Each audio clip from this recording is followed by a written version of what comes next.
Government is looking at value addition policy to not only solidify the country's role in the regional grain trade value chain, but also promote export of value-added grain products. Uganda produces about 5 million tons of grain annually and consumes nearly half of that, with the remainder ending up in the regional markets, oftentimes in raw form.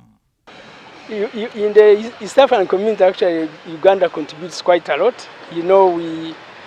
Annually we produce around 5 million tons of grain.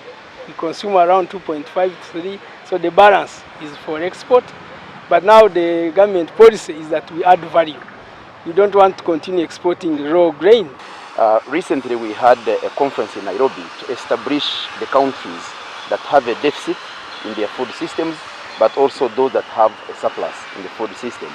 And out of the countries in Eastern Africa, we found it's only Uganda and Tanzania that has surplus. The rest of the countries, DRC, South Sudan, Kenya, Ethiopia, and the rest, they all have deficit for food. And it's because of that Uganda's position to be able to produce, process, and export enough food to help those other countries.